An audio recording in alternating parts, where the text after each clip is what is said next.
Do'n sa mga nagsisimula sa rap, sa negosyo, sa kahit anong bagay, gawin niyo dahil gusto niyo. Huwag niyong gawin dahil, napipilitan kayo kasi 'pag ginagawa niyo ng hindi kayo nag-e-enjoy, walang mangyayari.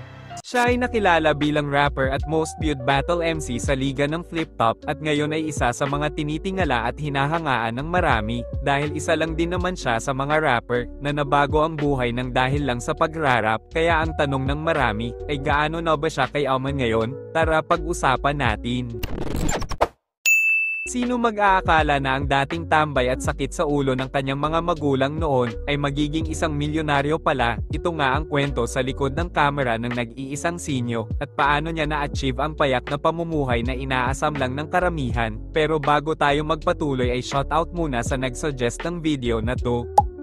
Si Joseph Martin Cagasan o mas kilala sa stage name na Sinyo ay isinilang at tubong Mabalacat, Pampanga. Ang pangalan naman niyang Sinyo ay mula sa salitang senyorito na ayon sa kanya ay ito daw ang tawag sa kanya ng kanyang ina dahil sa wala nga daw siyang ginagawa pagdating sa kanila. Tulad din ng ibang rapper, si Sinyo din ay tinutulan ng kanyang mga magulang dahil mas nais nila na makapagtapos itong si Sinyo sa pag-aaral, ngunit mas pinili ng rapper na ipagpatuloy pa din ang kanyang nakahiligan, ang pagrarap, dahil si Sinyo din at kanyang grupo ay sumasali at dumedayo sa iba't ibang lugar para magpamalas ng talento sa pagrarap. Kagaya rin ng maraming rapper na nag-uumpisa pa lamang ay di rin madali ang mga pinagdaanan ni Sinyo kahit na walang kinikita sa ginagawa at kung minsan abonado pa ay hindi ito nawalan ng pag-asa at sumuko. Hanggang sa maswerteng makapasok si Sinyo sa liga ng Flip Top noong November 5, 2011 sa Gapo de Gulat 2 at ang kanyang unang nakalaban dito ay si El Dino at dito na nga siya nabigyan ng pagkakataon na makilala at sumikat dahil na rin sa husay nito sa mga punchline at pagpapatawa hanggang sa nagtuloy-tuloy na nga karera ni Sinyo sa liga at tinagurian pa nga itong most viewed battle rapper hindi lang sa Flip Top kundi pati na rin sa buong mundo. At ang two latest battle nga nito sa liga ay kontra kay Apex noong 2022 na meron lang naman mahigit 23 million views, at kay Shernen ngayong 2024 na mayroon din 5.8 million views.